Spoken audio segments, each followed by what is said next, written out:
দোয়া কিভাবে অসম্ভবকে সম্ভব করেন জেনে নিন।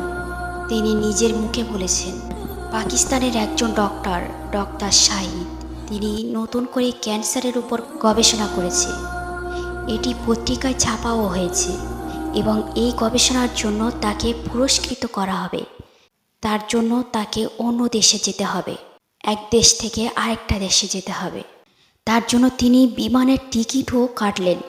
তিনি নিজের মুখে বললেন, আমি দীর্ঘদিন ধরে গবেষণার পরে পুরস্কৃত পাব, মনে বড় আনন্দ। তিনি বিমানে ওঠার পরে কোনো রকমে 1 ঘন্টা বিমান চলার পরে বিমানের পাইলট বললেন, তোমরা শক্ত করে বেলটা বাঁধো, বিমানের যান্ত্রিক ত্রুটির কারণে বিমান আগাতে পারবে না। আশেপাশে কোনো একটা এয়ারপোর্টে কিছুক্ষণ পর ল্যান্ড করব। তিনি বললেন। কিছুক্ষণ পরে বিমানটা ল্যান্ড করলো। আমি একেবারে ভেঙে পড়লাম। তারপরে আমি সেই বিমানবন্দরে ইমিগ্রেশন কাউন্টারে গিয়ে বললাম, আমি তো এই জায়গায় যেতে চাই, পরবর্তী বিমান কতক্ষণ পরে আসবে? তিনি বললেন, কমপক্ষে 16 ঘন্টা। আর এই বিমান আজকে যাবে না, কোনোভাবে যাবে না। তাহলে আমি কি করব? তিনি বললেন, একটা কাজ করেন, যত দূর এসেছেন 3-4 ঘন্টা একটা প্রাইভেট কার নিয়ে নিন। তারপরে তিনি বলছে, আমি দ্রুত দৌড়াতে এয়ারপোর্টের বাইরে গিয়ে একটা প্রাইভেট কার ঠিক করলাম। প্রাইভেট কারওয়ালাকে বললাম, ভাই যত দ্রুত পারেন আপনি আগাতে থাকেন, পুরস্কারটা তো বিশেষ পুরস্কার, আপনি আগাতে থাকেন। তিনি বললেন।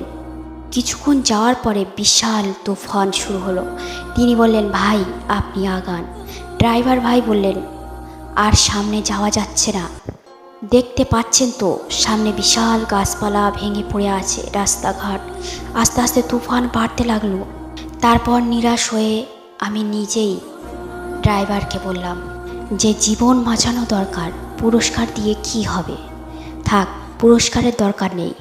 কোনো একটা আশেপাশে বাড়ি দেখলেই সেখানে দাঁড়িয়ে আর নিজের জীবনটা অন্তত বাঁচাই বলে কোনো একটা বাড়ি দেখতে পেলেন এবং সেই বাড়ির সামনে গিয়ে দাঁড়ালেন। দরজা ঠকাতে লাগলেন। একজন বৃদ্ধ মহিলা আসলেন। তিনি বললেন, বুড়িমা, আমরা মেহমান, বিপদে পড়েছি, আশ্রয় চাই, বাইরে বিশাল তুফান চলেছে, কোনো পুরুষ থাকলে বলেন। বুড়িমা বললেন, ভিতরে চলে আসেন, কোনো পুরুষ নেই, আমার ঘরে শুধু আমি আর আমার নাতিটা আছি, আমি মেহমানদারের ব্যবস্থা করি।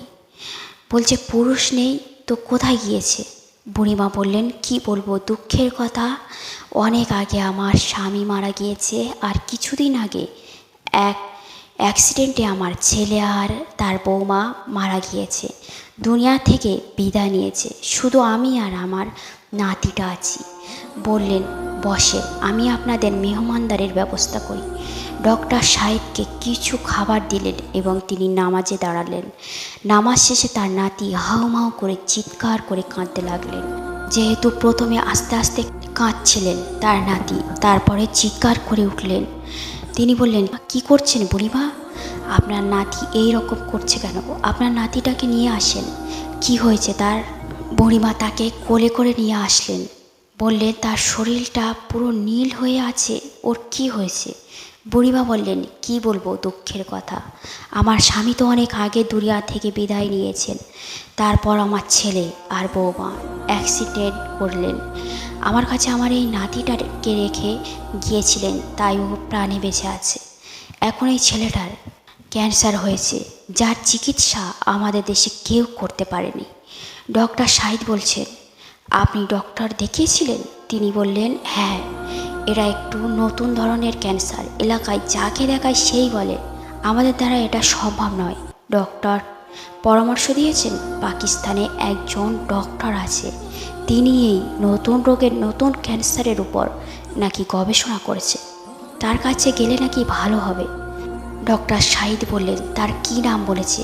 তিনি বললেন, নাম তো বলেছেন, ঠিকানা জানা নাই, কিন্তু আমার বিশ্বাস আমি প্রত্যেক নামাজ পড়ে এবং সেজদায় গিয়ে আল্লাহর কাছে দোয়া করি, কারণ আমার বিশ্বাস মানুষের পক্ষে অসম্ভব হতে পারে, কিন্তু আল্লাহর পক্ষে অসম্ভব বলে কিছু নেই।